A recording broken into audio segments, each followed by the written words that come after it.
ਕਵਿਤਾ ਦੀਆਂ ਸਤਰਾਂ ਨੇ ਅੱਜ ਦਿਨ ਚੜ੍ਹਿਆ ਤੇਰੇ ਰੰਗ ਵਰਗਾ। ਮੈਨੂੰ ਇਉਂ ਜਾਪਦਾ ਹੈ ਜਿੱਦਾਂ ਅੱਜ ਦਿਨ ਚੜ੍ਹਿਆ ਕਹਾਣੀ ਵਰਗਾ। ਕੁਲਵੰਤ ਸਿੰਘ ਵਿਰਕ ਹੋਰਾਂ ਦਾ ਜਨਮ ਪਿੰਡ ਫੁੱਲਰਵਨ ਜ਼ਿਲ੍ਹਾ ਸ਼ੇਖੂਪੁਰਾ ਦੇ ਵਿੱਚ ਹੋਇਆ, ਜਿਹੜਾ ਹੁਣ ਪਾਕਿਸਤਾਨ ਦੇ ਵਿੱਚ ਹੈ। ਅਤੇ ਉਹਨਾਂ ਦੇ ਪਿਤਾ ਸਰਦਾਰ ਆਸਾ ਸਿੰਘ ਵਿਰਕ ਅਤੇ ਨਾਨਕੇ ਉਹਨਾਂ ਦੇ ਚੱਠਿਆਂ ਵਿੱਚ ਸਨ। ਅੰਗਰੇਜ਼ੀ ਦੀ MA ਉਹਨਾਂ ਨੇ ਕੀਤੀ 1942 ਵਿੱਚ, ਅਤੇ ਫਿਰ LLB ਵੀ ਕੀਤੀ ਲਾਅ ਕਾਲਜ ਲਾਹੌਰ ਤੋਂ। ਉਹਨਾਂ ਦੇ ਕਰੀਅਰ, ਉਹਨਾਂ ਦਾ ਕੰਮ ਕਾਜ ਖਾਸ ਤੌਰ 'ਤੇ ਕਿਉਂਕਿ ਉਹਨਾਂ ਸਮਿਆਂ ਵਿੱਚ ਜਿਉਂ ਰਹੇ ਸਨ ਜਦੋਂ ਪਾਰਟੀਸ਼ਨ, ਵੰਡ, ਬਟਵਾਰਾ, ਹੱਲੇ ਇਹਨਾਂ ਦਿਨਾਂ ਨਾਲ ਜੁੜੇ ਹੋਏ ਸਮੇਂ, ਕਿਉਂਕਿ ਉਹਨਾਂ ਨੇ ਜੀਵੇ, ਉਹਨਾਂ ਨੇ ਦੇਖੇ, ਉਹਨਾਂ ਨੇ ਹੰਢਾਏ, ਅਤੇ ਇਹਨਾਂ ਹੱਲਿਆਂ, ਇਹਨਾਂ ਸਮਿਆਂ ਦੇ ਵਿੱਚ ਉਹਨਾਂ ਨੇ ਕੰਮ ਵੀ ਕੀਤਾ। ਸੋ ਇਸ ਵੇਲੇ ਦਾ ਉਹਨਾਂ ਉੱਤੇ ਅਸਰ ਹੋਣਾ ਬੜਾ ਸੁਭਾਵਿਕ ਸੀ। ਪਹਿਲਾਂ ਤਾਂ ਉਹਨਾਂ ਦਾ ਕਰੀਅਰ ਇਹਦੇ ਨਾਲ ਜੁੜਿਆ ਰਿਹਾ। ਪਹਿਲਾਂ ਫੌਜ ਦੇ ਵਿੱਚ ਰਹੇ, ਫਿਰ ਲੀਏਜ਼ਾਨ ਆਫਿਸਰ ਰਹੇ ਮੁੜ ਵਸੇਬਾ ਡਿਪਾਰਟਮੈਂਟ ਦੇ ਵਿੱਚ, ਅਤੇ ਕਈ ਅਹੁਦਿਆਂ ਦੇ ਉੱਤੇ ਰਹਿ ਕੇ ਉਹਨਾਂ ਨੇ ਸਰਕਾਰੀ ਸੇਵਾ ਵੀ ਨਿਭਾਈ। ਔਰ ਪੰਜਾਬੀ ਔਰ ਅੰਗਰੇਜ਼ੀ ਦੇ ਵਿੱਚ ਉਹਨਾਂ ਨੇ ਸਾਹਿਤ ਰਚਨਾ ਕੀਤੀ, ਕਈ ਅਨੁਵਾਦ ਵੀ ਉਹਨਾਂ ਨੇ ਕੀਤੇ। ਉਹਨਾਂ ਦੀਆਂ ਰਚਨਾਵਾਂ ਦੇ ਵੀ ਅਨੁਵਾਦ ਹੋਏ ਅਤੇ ਦੁਨੀਆ ਭਰ ਦੇ ਵਿੱਚ ਲਿਖਤਾਂ ਉਹਨਾਂ ਦੀਆਂ ਪੜ੍ਹੀਆਂ ਗਈਆਂ। ਪੰਜਾਬੀਆਂ ਵਾਸਤੇ ਉਹ ਲਿਖਾਰੀ, ਆਮ ਲੋਕਾਂ ਦਾ ਲਿਖਾਰੀ ਵੀ ਸੀ, ਅਤੇ ਉਹਨਾਂ ਦੇ ਵੇਰਵੇ, ਉਹਨਾਂ ਦੇ ਡੀਟੇਲਸ ਕਈ ਅਜਿਹੇ ਕਹਾਣੀਕਾਰਾਂ ਤੋਂ ਬਿਲਕੁਲ ਅਲੱਗ ਨੇ ਜਿਨ੍ਹਾਂ ਨੇ ਪੰਜਾਬੀ ਦੇ ਵਿੱਚ ਨਿੱਕੀ ਕਹਾਣੀ ਲਿਖੀ, ਸ਼ਾਰਟ ਸਟੋਰੀ। ਖੈਰ, ਇਸ ਬਾਰੇ ਆਪਾਂ ਗੱਲਾਂ ਬਾਅਦ 'ਚ ਕਰਾਂਗੇ। ਪਹਿਲਾਂ ਵਾਅਦੇ ਮੁਤਾਬਕ ਕਹਾਣੀ ਸਰਦਾਰ ਕੁਲਵੰਤ ਸਿੰਘ ਵਿਰਕ ਹੋਰਾਂ ਦੀ ਲਿਖੀ ਹੋਈ, ਅਤੇ ਕਹਾਣੀ ਹੈ ਮੁਰਦੇ ਦੀ ਤਾਕਤ। ਮੁਰਦੇ ਦੀ ਤਾਕਤ ਕੁਲਵੰਤ ਸਿੰਘ ਵਿਰਕ ਹੋਰਾਂ ਦੀ ਇਹ ਕਹਾਣੀ ਪੇਸ਼ ਹੈ।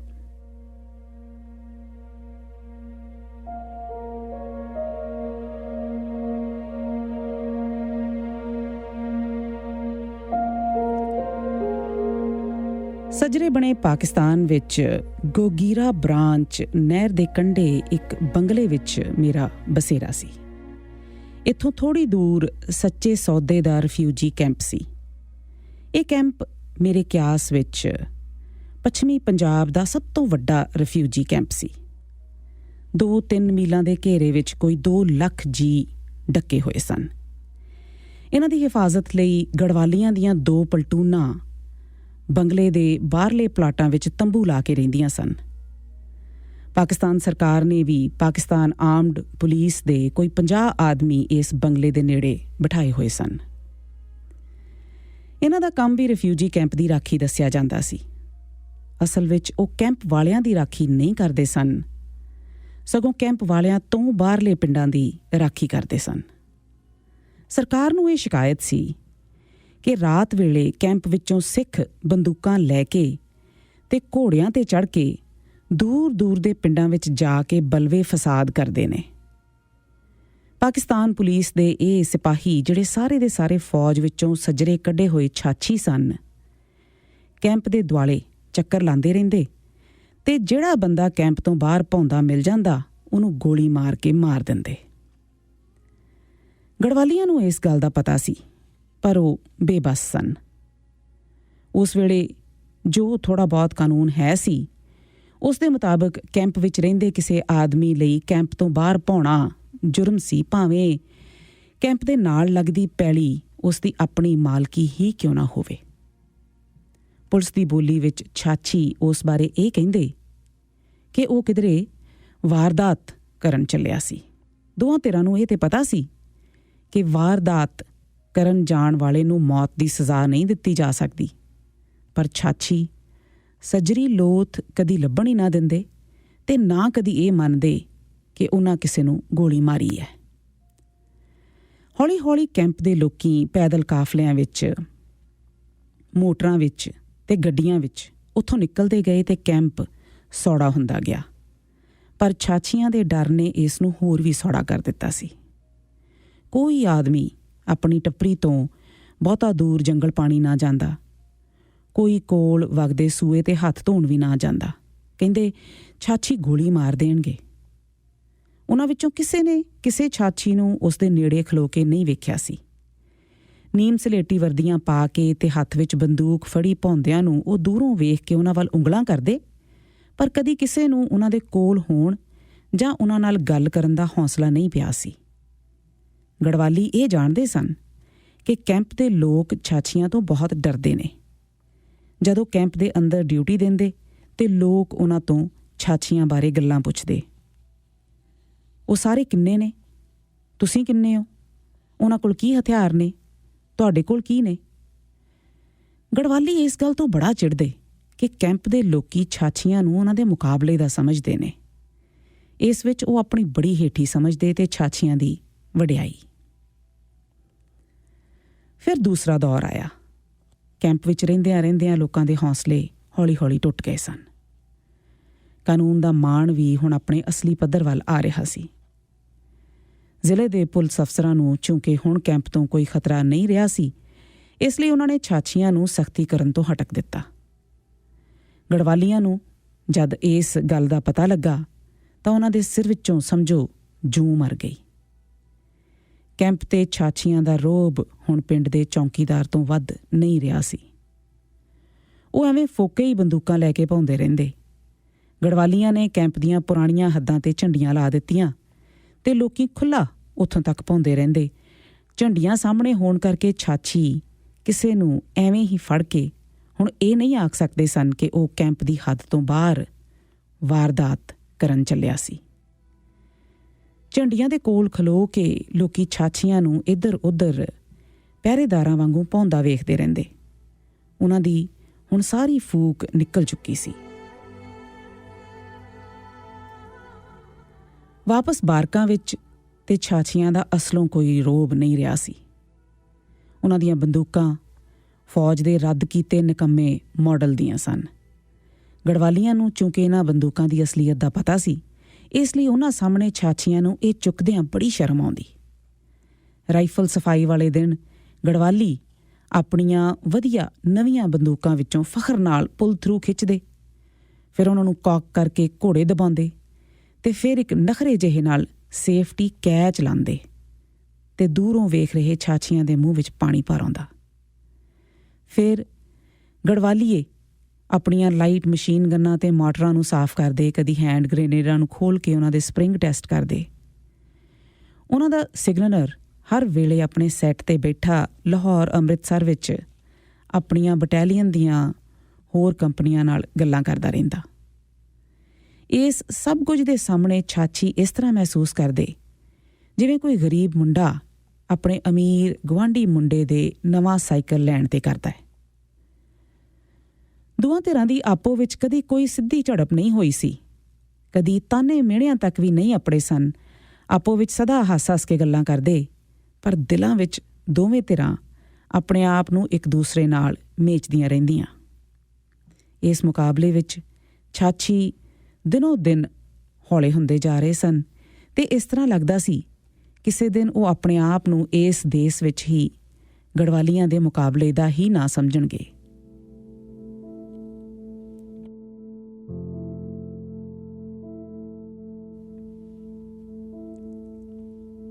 ਨਹਿਰ ਗੋਗੀਰਾ ਬ੍ਰਾਂਚ ਐਵੇਂ ਨਾਂ ਦੀ ਹੀ ਬ੍ਰਾਂਚ ਸੀ। ਅਸਲ ਵਿੱਚ ਉਹ ਬੜੀ ਵੱਡੀ ਨਹਿਰ ਸੀ। ਜਦੋਂ ਇਸ ਦੇ ਗੱਡੀ ਵਾਲੇ ਪੁਲ ਤੋਂ ਗੇਲੀਆਂ ਤੇ ਪੈਰ ਧਰ ਕੇ ਲੰਘਣਾ ਪੈਂਦਾ ਤੇ ਇਸ ਦੀ ਸ਼ੂਕਰ ਸੁਣ ਕੇ ਕਈਆਂ ਦੇ ਦਿਲ ਸਹਿਮ ਜਾਂਦੇ ਤੇ ਉਹ ਅਗਾਂਹ ਪੈਰ ਨਾ ਪੁੱਟ ਸਕਦੇ। ਕਿਹਾ ਜਾਂਦਾ ਸੀ ਕਿ ਇਸ ਵਿੱਚ ਡਿੱਗੇ ਟਾਂਗਿਆਂ ਦਾ ਨਾਂ ਨਿਸ਼ਾਨ ਲੱਭਣਾ ਔਖਾ ਸੀ। ਫਸਾਦਾਂ ਦੇ ਦਿਨਾਂ ਵਿੱਚ ਹੋਰ ਨਹਿਰਾਂ ਵਾਂਗ ਇਸ ਵਿੱਚ ਵੀ ਬੜੇ ਮੁਰਦੇ ਰੁੜਦੇ ਆਏ ਸਨ। ਫਿਰ ਇਹ ਕੁਝ ਚਿਰ ਬੰਦ ਰਹੀ। ਬੰਦੀ ਖਤਮ ਹੋਣ ਪਿੱਛੋਂ ਜਦੋਂ ਇਹ ਨਵੇਂ ਸਿਰਿਓਂ ਚੱਲੀ ਤੇ ਮੁਰਦਿਆਂ ਜਾਂ ਲਹੂ ਦਾ ਕੋਈ ਨਿਸ਼ਾਨ ਨਹੀਂ। ਪਾਣੀ ਅਸਲੋਂ ਸਾਫ਼ ਤੇ ਨਿਤਰਿਆ ਹੋਇਆ ਆਉਂਦਾ ਸੀ। ਜਿਹੜੇ ਸਿਪਾਹੀ ਤਰਨਾ ਜਾਣਦੇ ਸਨ ਉਹ ਇਸ ਵਿੱਚ ਚੋਖਾ ਚਿਰ ਨਹਾਉਂਦੇ ਰਹਿੰਦੇ। ਇੱਕ ਦਿਨ ਦੁਪਹਿਰ ਵੇਲੇ ਇਸ ਵਿੱਚ ਇੱਕ ਲੋਥ ਤਰਦੀ ਆਈ। ਇਹ ਲੋਥ ਕਈਆਂ ਹਫ਼ਤਿਆਂ ਪਿੱਛੋਂ ਆਈ ਸੀ, ਇਸ ਲਈ ਬੰਗਲੇ ਦੇ ਦੁਆਲੇ ਵਸਦੇ ਲੋਕਾਂ ਵਿੱਚ ਇਸ ਦਾ ਬੜਾ ਚਰਚਾ ਹੋਇਆ। ਜਿਸਨੇ ਸੁਣਿਆ ਉਸਨੇ ਅਗਲੇ ਨੂੰ ਦੱਸਿਆ, ਪਰ ਬਹੁਤ ਹੈਰਾਨੀ ਕਿਸੇ ਨੂੰ ਵੀ ਨਾ ਹੋਈ। ਆਖਰ ਲੋਥਾਂ ਪਿਛਲੇ ਦਿਨੀ ਪਾਣੀ ਵਿੱਚ ਰੁੜਦੀਆਂ ਹੀ ਰਹੀਆਂ ਸਨ। 1-2 ਦਿਨ ਹੋਰ ਲੰਘੇ ਤੇ ਫਿਰ ਇੱਕ ਦਿਨ ਸਵੇਰੇ 3 ਲੋਥਾਂ ਥੋੜ੍ਹੀ ਥੋੜ੍ਹੀ ਵਿੱਥ ਤੇ ਤਰਦੀਆਂ ਲੰਘੀਆਂ। ਉਸ ਦਿਨ ਅਸੀਂ ਨਹਿਰ ਦੀ ਪਟੜੀਓ ਪਟੜੀ ਨਨਕਾਣੇ ਸਾਹਿਬ ਜਾ ਰਹੇ ਸਾਂ। ਬੰਗਲੇ ਤੋਂ ਕੁਝ ਮੀਲਾਂ ਤੇ ਸਾਨੂੰ ਇਹ ਲੋਥਾਂ ਮਿਲੀਆਂ। ਜਦੋਂ ਅਸੀਂ ਲੋਢੇ ਵੇਲੇ ਮੁੜ ਕੇ ਆਏ ਤੇ ਇਹ ਹੌਲੀ ਹੌਲੀ ਤਰਦੀਆਂ ਮਸਾਂ ਅਜੇ ਮਾਨਾ ਵਾਲੇ ਦੀ ਸੇਧ ਤੇ ਹੀ ਅਪੜੀਆਂ ਸਨ। ਅਸਾਂ ਇਹ ਗਵੇੜ ਲਾਇਆ ਕਿ ਇਹ ਲਾਸ਼ਾਂ ਕਸ਼ਮੀਰ ਦੀ ਲੜਾਈ ਵਿੱਚ ਮਾਰੇ ਗਏ ਆਦਮੀਆਂ ਦੀਆਂ ਨੇ। ਜਦੋਂ ਅਸੀਂ ਵਾਪਸ ਕੈਂਪ ਵਿੱਚ ਅਪੜੇ ਤੇ ਉੱਥੇ ਵੀ ਇਹਨਾਂ ਲੋਥਾਂ ਦਾ ਹੀ ਰੌਲਾ ਸੀ। ਇਹ ਗੱਲ ਧੁੰਮੀ ਹੋਈ ਸੀ ਕਿ ਜਿਹੜੀਆਂ ਲਾਸ਼ਾਂ ਅੱਜ ਕੱਲ੍ਹ ਰੁੜਦੀਆਂ ਆਉਂਦੀਆਂ ਨੇ ਉਹ ਕਸ਼ਮੀਰ ਦੀ ਲੜਾਈ ਵਿੱਚ ਮਾਰੇ ਲੋਕਾਂ ਦੀਆਂ ਨੇ। ਬੰਗਲੇ ਦੇ ਦੁਆਲੇ ਹੁਣ ਇਹ ਖਿਆਲ ਆਮ ਸੀ ਕਿ ਇਹੋ ਜਿਹੀਆਂ ਲੋਥਾਂ ਰੋਜ਼ ਆਇਆ ਕਰਨਗੀਆਂ। ਕਸ਼ਮੀਰ ਦੀ ਲੜਾਈ ਬਾਰੇ ਗੜਵਾਲੀਆਂ ਤੇ ਛਾਛੀਆਂ ਦੀਆਂ ਕਈ ਵੇਰਾਂ ਬਹਿਸਾਂ ਹੋਈਆਂ ਸਨ। ਛਾਛੀ ਕਹਿੰਦੇ ਸਨ ਕਿ ਕਸ਼ਮੀਰ ਵਿੱਚ ਹਿੰਦੁਸਤਾਨੀ ਫੌਜਾਂ ਹਾਰ ਰਹੀਆਂ ਨੇ। ਇਹ ਗੱਲ ਉਹ ਪਾਕਿਸਤਾਨੀ ਅਖਬਾਰਾਂ ਤੋਂ ਪੜ੍ਹਦੇ ਸਨ। ਗੜਵਾਲੀਆਂ ਦਾ ਸਿਗਨਲਰ ਆਪਣੇ ਵਾਇਰਲੈਸ ਸੈੱਟ ਤੇ ਰੋਜ਼ ਹਿੰਦੁਸਤਾਨੀ ਖਬਰਾਂ ਸੁਣਦਾ ਤੇ ਫਿਰ ਸਾਰਿਆਂ ਨੂੰ ਦੱਸਦਾ ਕਿ ਹਿੰਦੁਸਤਾਨੀ ਫੌਜਾਂ ਜਿੱਤ ਰਹੀਆਂ ਨੇ। ਉਹ ਕਹਿੰਦਾ, ਮੈਂ ਹਿੰਦੁਸਤਾਨੀ ਖਬਰਾਂ ਲਾਵਾਂਗਾ, ਜਿਸ ਦੀ ਮਰਜ਼ੀ ਹੋਵੇ ਆ ਕੇ ਸੁਣ ਲਵੇ। ਸਾਡਾ ਰੇਡੀਓ ਥਾਵਾਂ ਦੇ ਨਾਂ ਲੈ ਲੈ ਕੇ ਦੱਸਦਾ ਹੈ ਕਿ ਪਾਕਿਸਤਾਨੀ ਪਿਛਾਂਹ ਹਟ ਰਹੇ ਨੇ। ਚਾਚੀ ਵੀ ਹੁਣ ਕੰਨੋ ਕੰਨੀ ਸੁਣ ਰਹੇ ਸਨ ਕਿ ਮੁੱਢਲੀਆਂ ਜਿੱਤਾਂ ਪਿੱਛੋਂ ਪਾਕਿਸਤਾਨੀ ਜਗ੍ਹਾ ਛੱਡ ਰਹੇ ਨੇ ਤੇ ਹਿੰਦੁਸਤਾਨੀ ਖੋਇਆ ਹੋਇਆ ਇਲਾਕਾ ਵਾਪਸ ਲੈ ਰਹੇ ਨੇ। ਬੰਗਲੇ ਦੀ ਧਰਤੀ ਤੇ ਹੁਣ ਗੜਵਾਲੀਆਂ ਦੇ ਪੈਰ ਦਿਨੋਂ ਦਿਨ ਜੰਮ ਰਹੇ ਸਨ ਤੇ ਛਾਛੀਆਂ ਦੇ ਦਿਨੋਂ ਦਿਨ ਉਖੜ ਰਹੇ ਸਨ। ਪਹਿਲਾਂ ਉਹ ਕਿਸੇ ਇਕੱਲੇ ਦੁਕੱਲੇ ਗੜਵਾਲੀ ਦੇ ਸਾਹਮਣੇ ਉਹਨਾਂ ਦੀ ਬੋਲੀ ਦੀਆਂ ਸਾਂਗਾਂ ਲਾ ਲਿਆ ਕਰਦੇ ਸਨ। ਹੁਣ ਉਹ ਇਹ ਕੰਮ ਵੀ ਛੱਡ ਗਏ ਸਨ। ਗੜਵਾਲੀਆਂ ਦੀਆਂ ਪਰ ਪਰ ਕਰਦੀਆਂ ਮੋਟਰਾਂ, ਉਹਨਾਂ ਦੇ ਸ਼ਿਕਾਰ ਖੇਡਦੇ ਅਫਸਰਾਂ ਦੀਆਂ ਚੱਲਦੀਆਂ ਗੋਲੀਆਂ, ਉਹਨਾਂ ਲਈ ਦੂਰੋਂ ਦਰਾਡਿਓਂ ਆਉਂਦੇ ਉਚੇਚੇ ਰਾਸ਼ਨ ਦੇ ਟਰੱਕ ਤੇ ਉਹਨਾਂ ਦਾ ਵਾਇਰਲੈਸ ਸੈੱਟ ਬੰਗਲੇ ਦੇ ਵਾਯੂਮੰਡਲ ਤੇ ਛਾਏ ਰਹਿੰਦੇ। ਚਾਚੀਆਂ ਦੀਆਂ ਵਰਦੀਆਂ ਆਮ ਕਰਕੇ ਮੈਲੀਆਂ ਤੇ ਪੁਰਾਣੀਆਂ ਹੁੰਦੀਆਂ ਤੇ ਉਹਨਾਂ ਦੀਆਂ ਬੰਦੂਕਾਂ ਘਟੀਆ, ਜਿਨ੍ਹਾਂ ਨੂੰ ਉਹ ਦਿਲੋਂ ਨਫ਼ਰਤ ਕਰਦੇ ਸਨ ਕਿਉਂਕਿ ਉਹਨਾਂ ਨੇ ਵੀ ਫੌਜ ਵਿੱਚ ਵਧੀਆ ਬੰਦੂਕਾਂ ਚਲਾਈਆਂ ਹੋਈਆਂ ਸਨ। ਇਹਨਾਂ ਬੰਦੂਕਾਂ ਕਰਕੇ ਉਹ ਆਪਣੇ ਆਪ ਨੂੰ ਵੀ ਘਟੀਆ ਸਮਝਣ ਲੱਗ ਪਏ ਸਨ। ਹੁਣ ਤੇ ਇਸ ਤਰ੍ਹਾਂ ਲੱਗਦਾ ਸੀ ਜਿਵੇਂ ਧੁੱਪ ਉਹਨਾਂ ਦੇ ਅੰਦਰੀ ਵੜ ਆਈ ਹੈ।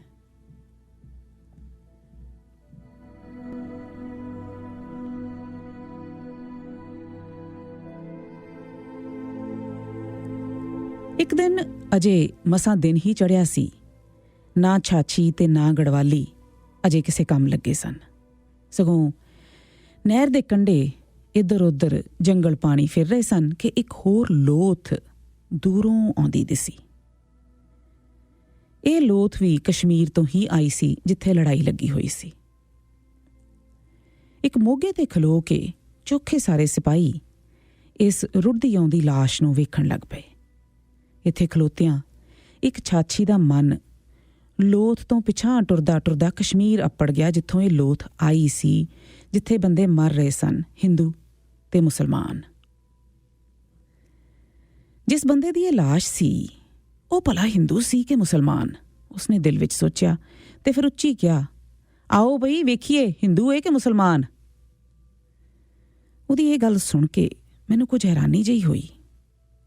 ਇਹ ਰੁੜਦੇ ਆਉਂਦੇ ਫੁੱਲੇ ਹੋਏ ਪਿਲ ਪਿਲ ਕਰਦੇ ਮੁਰਦੇ ਵੀ ਹਿੰਦੂ ਮੁਸਲਮਾਨ ਹੋ ਸਕਦੇ ਨੇ। ਇਹ ਮੈਨੂੰ ਪਹਿਲੇ ਕਦੀ ਖਿਆਲ ਨਹੀਂ ਆਇਆ ਸੀ। ਪਰ ਹੋ ਕਿਉਂ ਨਹੀਂ ਸਕਦੇ ਸਨ? ਜੇ ਲੜਨ ਵਾਲੇ ਬੰਦੇ ਹਿੰਦੂ ਜਾਂ ਮੁਸਲਮਾਨ ਸਨ ਤੇ ਉਹਨਾਂ ਦੇ ਨਹਿਰਾਂ ਵਿੱਚ ਰੁੜਦੇ ਮੁਰਦੇ ਵੀ ਹਿੰਦੂ ਸਨ ਜਾਂ ਮੁਸਲਮਾਨ। ਪਲੋ ਪਲੀ ਵਿੱਚ ਉਹ ਛਾਛੀ ਕੱਪੜੇ ਲਾ ਕੇ ਨਹਿਰ ਦੇ ਵਿੱਚ ਜਾ ਵੜਿਆ ਤੇ ਉਸ ਮੁਰਦੇ ਨੂੰ ਹੱਥਾਂ ਨਾਲ ਧਿੱਕ ਧਿੱਕ ਕੇ ਕੰਢੇ ਵੱਲ ਲਿਆਉਣ ਲੱਗ ਪਿਆ। ਅਸੀਂ ਵੀ ਸਾਰੇ ਹੌਲੀ ਹੌਲੀ ਟੁਰਦੇ ਉੱਥੇ ਜਾ ਆਪੜੇ ਜਿੱਥੇ ਮੁਰਦਾ ਕੰਢੇ ਲੱਗਣਾ ਸੀ। ਉਹਨੂੰ ਧਰੂ ਕੇ ਅਸਾਂ ਪਟੜੀ ਤੇ ਲਟਾ ਦਿੱਤਾ।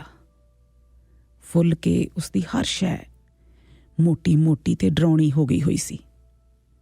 ਉਸਦੀ ਖੱਲ ਪੱਛੀ ਪੱਛੀ ਤੇ ਪਿਲ ਪਿਲ ਕਰ ਰਹੀ ਸੀ। ਉਸ ਕੋਲੋਂ ਬੋ ਵੀ ਆ ਰਹੀ ਸੀ ਪਰ ਉਸ ਵੇਲੇ ਕਿਸੇ ਦਾ ਧਿਆਨ ਇਸ ਗੱਲ ਵੱਲ ਨਾ ਗਿਆ। ਹਰ ਕਿਸੇ ਦੇ ਮਨ ਤੇ ਇਹ ਸਵਾਲ ਸਵਾਰ ਸੀ, ਇਹ ਹਿੰਦੂ ਹੈ ਕਿ ਮੁਸਲਮਾਨ। ਇੱਕ ਚਾਚੀ ਨੇ ਝਟਪਟ ਉਸ ਦੀ ਨਿੱਕਰ ਦੇ ਬਟਨ ਖੋਲ੍ਹਣੇ ਸ਼ੁਰੂ ਕੀਤੇ ਤੇ ਅਸਾਂ ਸਾਰਿਆਂ ਇਸ ਇਮਤਿਹਾਨ ਦੇ ਨਤੀਜੇ ਵੱਲ ਅੱਖਾਂ ਲਾ ਦਿੱਤੀਆਂ। ਲੋ, ਮੁਰਦਾ ਤੇ ਸਾਫ਼ ਹਿੰਦੂ ਸੀ।